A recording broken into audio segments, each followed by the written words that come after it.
मित्रों, आज का एपिसोड क्लास और धमाके से भरा है। आरती ने राघव के सामने कॉल लॉग रख दिया और उसी एक कॉल ने हवेली के भीतर छुपे कातिल की तरफ इशारा कर दिया। अब सवाल ये, आरती अपने पिता के हत्यारे तक पहुंचेगी या ये पार्टी उसके लिए मौत का जाल बन जाएगी। वहीं दूसरी तरफ जब कली ने आरती के सामने लगाया वेद को गले, अब आरती ने उठाया ऐसा कदम जिसे देख सब हैरान रह गए। देखिए पूरी कहानी इस वीडियो में। मित्रों, आज की सबसे धमाकेदार एपिसोड की शुरुआत होती है जब आरती राघव को अपनी कॉल लॉग दिखाती है और पूछती है कि ये नंबर किसका है। राघव कहता है कि ये नंबर अमन का है। आरती कहती है कि वह तुरंत इस नंबर पर कॉल करे। जैसे ही आरती कॉल करती है, फोन राजपूत हवेली में बज उठता है। निवेदिता कहती कि फोन तो इसी घर में बज रहा है। आरती कहती इसका मतलब साफ है, गणेश को धमकी देने वाला शख्स इसी घर में है। आरती ये भी कहती कि यही शख्स 21 साल पहले उसे मारने की कोशिश कर चुका है। आरती राघव से कहती है कि गणेश ने उस व्यक्ति की आवाज पहचानी थी जिसने 21 साल पहले उसे मारने की धमकी दी थी। इसी वजह से गणेश ने उसकी मौत की अफवाह फैला थी। आरती कहती है कि अमन को मारने वाला भी इसी घर में है और वह वैभव भजन या फिर राघव हो सकता है। यह सुनकर राघव आरती पर गुस्सा हो जाता है। आरती कहती कि राघव कम से कम अब तो अपनी आंखें खोल लो। आरती ताना मारती कि राघव उसके लिए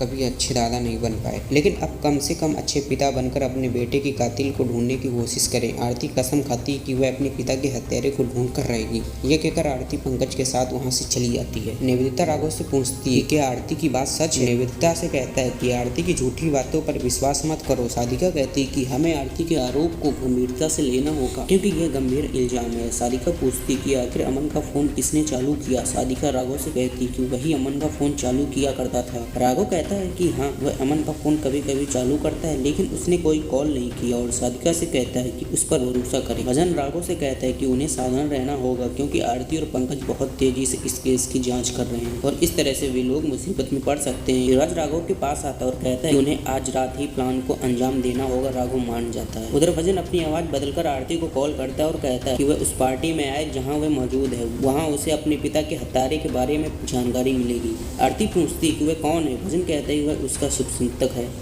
राजपूत परिवार पार्टी में आता है। बाद में राजवंशी परिवार भी पार्टी में शामिल होता है। कली वेद का हाथ पकड़ने की कोशिश करती है लेकिन वेद हाथ छुड़ा लेता है। यह देखकर कली परेशान हो जाती है। कली बाद में वेद से पूछती कि उसने उसका हाथ क्यों नहीं पकड़ने दिया। वेद कहता है कि उसे आरती के अलावा किसी और लड़की का हाथ पकड़ना पसंद नहीं। यह कहकर वेद वहाँ से चला जाता है। भजन कली के पास आता है। कली भजन से कहती है आरती को कॉल करके बताएं कि यहाँ उसे अपने पिता के हत्यारे की जानकारी मिलेगी। भजन मान जाता है और वहाँ से चला जाता है। भजन आरती को कॉल करता है और पूछता है कि क्या वह पार्टी में आ रही है। आरती कहती हाँ। भजन कहता है अच्छा और कॉल काट देता है। पद्मा आरती से पूछती है कि वह कहाँ जा रही है। आरती कहती है उसे किसी का कॉल आया था जिसमें कहा गया था कि उसके पिता के हत्यारे के बारे में जानकारी मिलेगी। पद्मा कहती कि सावधान रहना, यह कोई जाल हो सकता है।